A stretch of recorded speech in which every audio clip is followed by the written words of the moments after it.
24 yaşındaki Sydney Snapchat'ten bu fotoğrafı paylaştı ve fotoğrafın altına da buluşmaya hazırım yazdı. O akşam Tinder'dan tanıştığı biriyle buluşmaya gidecekti. Ancak başına geleceklerden habersizdi.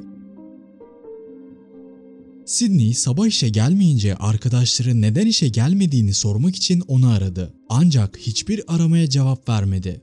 Bunun üzerine arkadaşları ailesine haber verdi ve ailesi de Sydney'e ulaşamayınca hemen polise haber verdiler. Polis de Sydney'in evine gittiğinde kendisi evde yoktu ve arabası da kapıda duruyordu. Evin içine girdiklerinde çantasını da evde bıraktığını fark ettiler.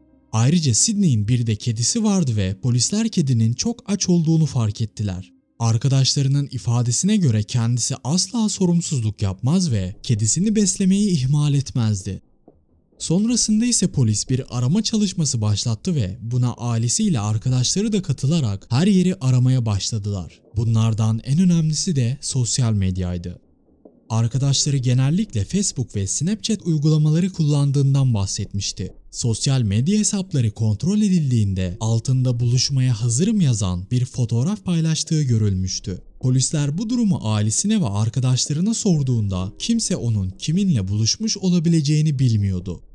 Ancak yakın arkadaşının söylediğine göre kendisi son zamanlarda bir arkadaşlık uygulaması olan Tinder'ı kullanıyordu. Polislerin araştırmasıyla Tinder hesabına erişim sağlandı ve en son Audrey adındaki bir kadın ile mesajlaştığı ortaya çıktı. Sydney Audrey ile daha önceden bir kez buluşmuştu ve 15 Kasım gecesi tekrar buluşmayı planlıyorlardı. 15 Kasım 2017 tarihi oldukça önemli bir detay. Bu detaydan birazdan bahsedeceğim. Günler geçtikçe ailesi kızları hakkında herhangi bir bilgiye sahip olanların onlarla iletişime geçmesini isteyerek herkesten yardım istediler. Arkadaşları da aramalara yardımcı olmak için bir Facebook sayfası kurdu. Fazla zaman geçmeden FBI bu olaya el attı ve yaptıkları ilk iş telefon sinyalini takip etmek oldu. Elde edilen verilere göre Sydney'nin telefonu en son Wilbur adlı küçük bir kasabada sinyal vermişti. Hatta telefon özellikle 27 yaşındaki Bailey ve 55 yaşındaki Aubrey adlı bir çiftin evinde sinyal vermişti. Bu çiftin oldukça kapsamlı bir suç geçmişi vardı. Birden fazla eyalette çoğunlukla antika dükkanlarını hedef alarak sahte çek, hırsızlık ve çeşitli dolandırıcılıktan suç kayıtları vardı. Polis onları sorgulamak için çiftin dairesine gittiğinde evde hiç kimse yoktu. Ancak evin içinde güçlü bir çamaşır suyu kokusu vardı. Özellikle evin bodrum katında çamaşır suyu kokusu oldukça yoğundu. Ayrıca evin bir odası özellikle temizlenmişti. Evin geri kalanı ise kirli ve dağınıktı. Çift bu evden aceleyle ayrılmış gibi görünüyordu. Bunların yanı sıra dedektifleri şoka uğratan bazı eşyalar da bulundu.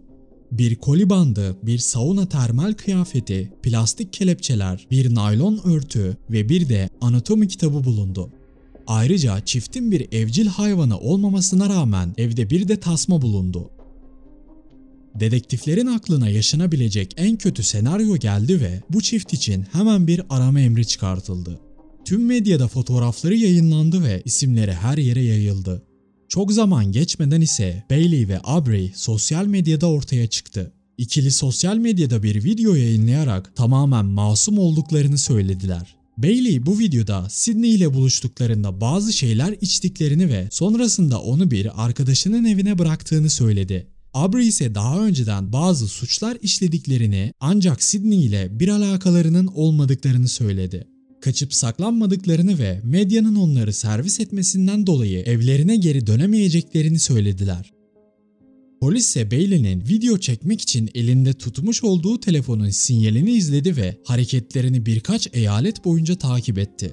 Ardından ise kıskıvrak yakalandılar. Çift daha önceden de yakalandıkları yere yakın bir yerde suç işlemişlerdi ve yine aynı yerde yakalanmışlardı. Çiftin yakalanmasıyla Sydney'e ne olduğu anlaşılacaktı. Ancak çift ilk başta konuşmayı kabul etmedi.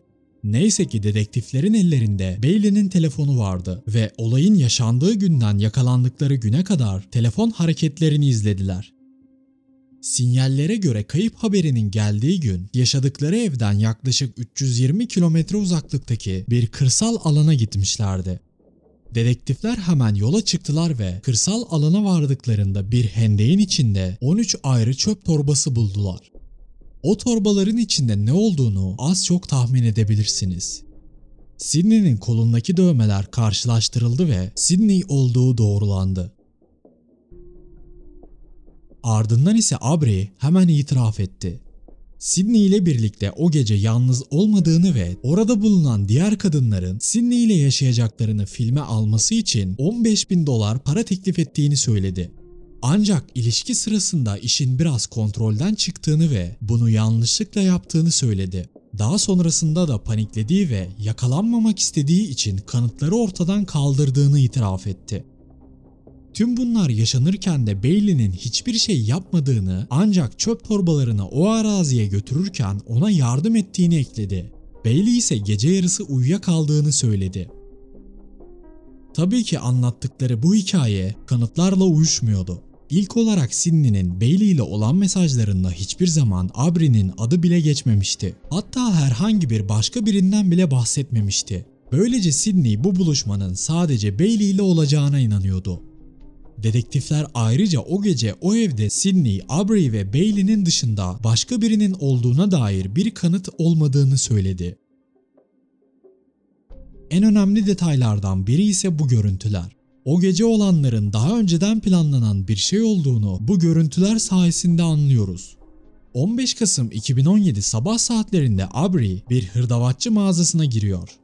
Girer girmez sol tarafa doğru ilerliyor, ancak oradan gelen birini görünce yönünü değiştiriyor ve düz ilerliyor. Arkadan geçen diğer kişi ise Sidney. Sonrasında Sidney kapıdan çıkarken Aubrey tekrar dönüp ona bakıyor. Yani Aubrey'nin Sidney'i tanıdığı ve onun için bir hazırlık yaptığı görülüyor. Sonrasında oradan bazı malzemeler alıyor ve oradan uzaklaşıyor. Bailey ise muhtemelen Sidney ile daha önceden buluştukları için o mağazaya gitmiyor. Sidney burada kasiyer olarak çalışıyordu ve o gece yaşanacak olanlar aslında Sidney'nin gözleri önünde planlanıyordu. Ancak onun bunları fark etmesi imkansızdı.